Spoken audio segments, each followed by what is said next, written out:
Hello YouTube, welcome back on December the 16th. This is episode 4 of Hold'em, and I'm going to be giving away another copy of my Orange Workbook PDF, as always, every week to the winning hand that I'm going to present to you at the end of this episode. But first of all, let's decide whether to hold or to fold 7-8 offsuit played by our friend Curia.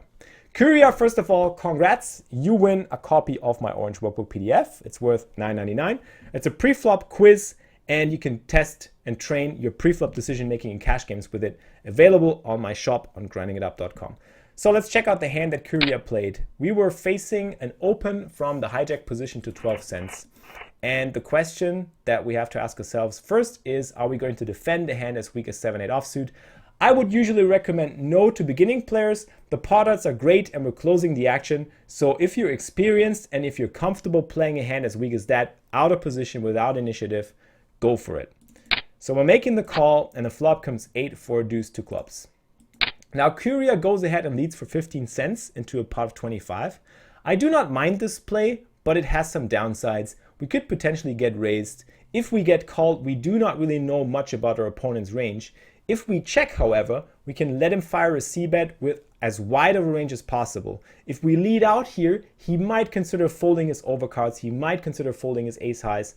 We get him to fold the hands that we beat, and we do not get any value or not much value from the hands that we want to get value from.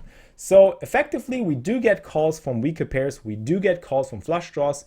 If we continue here, I'm not thrilled about the hand, but it's probably going to be okay. So we do get called and we hit another 8 on the turn. This is great news. Now we have trips and I think we're super likely to have the best hand.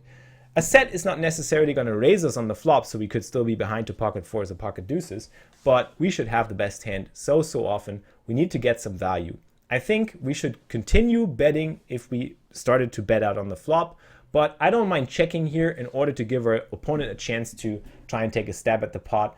Our opponent might go ahead and bet his over pairs or even his bluffs, bet his flush draws, bet his gut shots, whatnot. So checking is probably fine, betting is fine. If we were to bet, I'd probably bet around half the pot, maybe a little bit more, but not too much. So Curia decides to check here, and the villain decides to check back. The river brings the 6 of clubs, and now it's getting interesting. The flush gets there, a potential straight gets there with 7-5, but we hold a 7 blocker, so we're not afraid of that too much. Also, we should consider that our opponent should have bet most of the flush draws or the draws on the turn in order to try and take it down. They could, of course, check it back some of the time, but I'm not that afraid that they actually have a flush here after checking back the turn. So I can definitely understand the value bet, and Curia goes for a bet of 36 cents, which I think is fine. We're now trying to get called by all sorts of pairs that might have checked back on the turn. Maybe something like pocket fives, maybe an ace 4, maybe an ace 5. Maybe he decides to just hero call us with ace high because he doesn't put us on anything since we just defended in the big blind. Who knows? I like the value bet, but now we're getting raised big. So this is bad news. Now we're getting raised on a board where there's a flush possible, where there's a full house beating us. It's very tricky. We do have trips with a not great kicker. What kind of hands could our opponent do that with? He could be slow playing a hand like pocket fours, pocket deuces, and just pull the trigger on the river because he saw the board pairing on the turn. He was afraid to lose his customer, so he checked back. He could have pocket sixes, which improved. He could have a straight with 7-5. He could have a straight with 5-3, maybe not deciding to bet. He could also hold a flush. So there's a lot of potential combinations that actually beat us. I actually don't mind letting it go at this point because in my experience, especially at micro stakes, people that check back on the turn and then decide to get aggressive on the river and put a lot of money in, they're usually not bluffing. This is just my experience though. There could be some guys who just get stubborn and try to turn their hand into a bluff because they figure it might be a good spot. But ultimately, I think in my experience, it just comes down to people that have slowed down on the turn. They're super unlikely to all of a sudden go ahead and bluff the river for no reason when they actually could have chosen to do that on the turn. So it's weird. He didn't bet the turn. He could have a flush, he could have a boat, he could have a straight. We don't beat all those hands. We have a blocker, we have a very strong hand with trips and decent kicker. I'm not sure if our opponent is even raising worse or better 8x combinations here. I'm not even afraid of a better 8x combination because he should be afraid that we might actually hold the flush. So I don't know. I'm a little bit torn here. If you think the villain is the bluffy type, or he's just a very, very creative guy, recreational player, I probably don't mind calling off here, but usually in my experience, I would go with Curia. Where's the other one? I got the 7, but I'm looking for the 8. Oh, there it is, below my keyboard. Curia, I'm in camp folding on this one. I'm letting it go. You did make the call, and the guy showed up with the nut flush, unfortunately. Well, Curia, anyways, even though you lost the hand, you won an Orange Workbook PDF, and it was a very, very interesting spot. So thank you for submitting that. Guys, if you have an interesting spot, tweet it at me with the hashtag Hold'em or Fold'em like all these guys did.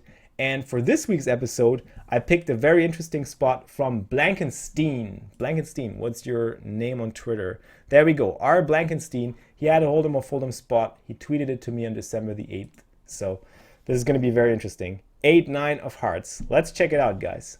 Okay, so it is folded to Blankenstein on the hijack position, and he's deciding to come in for a raise. I'm not going to comment on the strategic aspects of this hand. I'm going to leave that up to you in the comments, guys. That's for you to decide. That's for you to discuss.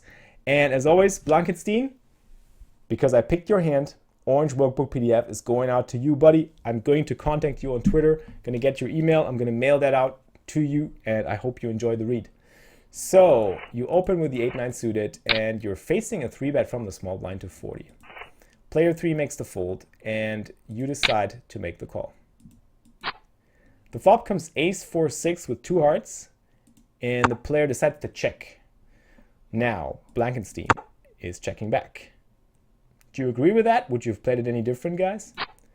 Turn is the queen of hearts, and the villain checks again. So we make our flush, and we're going for a value bet here of 50 cents into an 81-cent pot. Now the villain goes ahead and check raises to $1.10. Blankenstein makes the call, and the river brings the king of hearts. Now there's 4 hearts on the board. We still have a flush with the 9 as our best card, and the villain pots it. So that's the question on you guys. YouTube, hold 'em or fold 'em. Stop. 2 more things before the class will be dismissed. Number 1, the PokerStars Christmas calendar. I've already opened up my door today, number 16, and it was the mega bonus. I don't know what you guys got. I got, what else? 2 of those little friends. Well, that was number 1. Number 2 on the list is I am going to run some more Santa FLIXAMINDs today. If you haven't checked out yesterday's episode, I already explained it. Santa FLIXAMINDs are tournaments that I'm running in my home game club, which will have $25 added in free tournament ticket value. I'm going to give away a $270 home game ticket to the winner of this event and to the person who knocks me out. I'm going to be playing all those 3 Santa FLIXAMINDs today. So there will be a total of $75 given away through our home games today. And the buy-ins for these Santa FLIXAMINDs are all 135. They're knockout events. They're 6 max. They're pretty fast, and I'm going to be in them. I'm going to be streaming them on Twitch, so come and check me out on Twitch later if you can.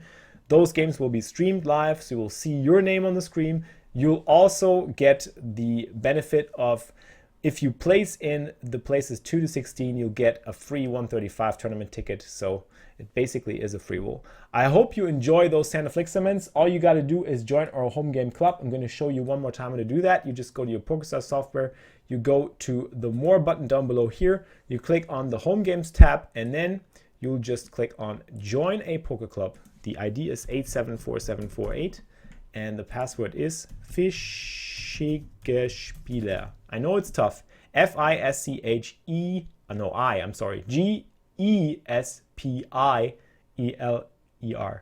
Tough for a German to pronounce. And your name you can just like enter. I'm just here for tickets. You can be straight up honest. It's okay. As you know, as always, I'm giving away an Orange Workbook PDF, so I'm awaiting your tweets. If you do have interesting Hold'em or Fold'em spots, don't forget to put them on the Boom Player, shoot them on the Boom Player, tweet them at me with the hashtag Hold'em or Fold'em, and if I pick your hand, I'm going to send a copy of the Orange Workbook PDF right out to you. As always, if you did enjoy this Hold'em or Fold'em episode, don't forget to hit that thumbs up button. Don't forget to subscribe to my YouTube channel, and don't forget to check out the grindingitup.com store where you can get the Orange Workbook PDF, amongst other things, and also check out all the other videos on my channel. And I'm curious to see what you guys think of the hand, and I'll see you guys next time. Keep grinding it up.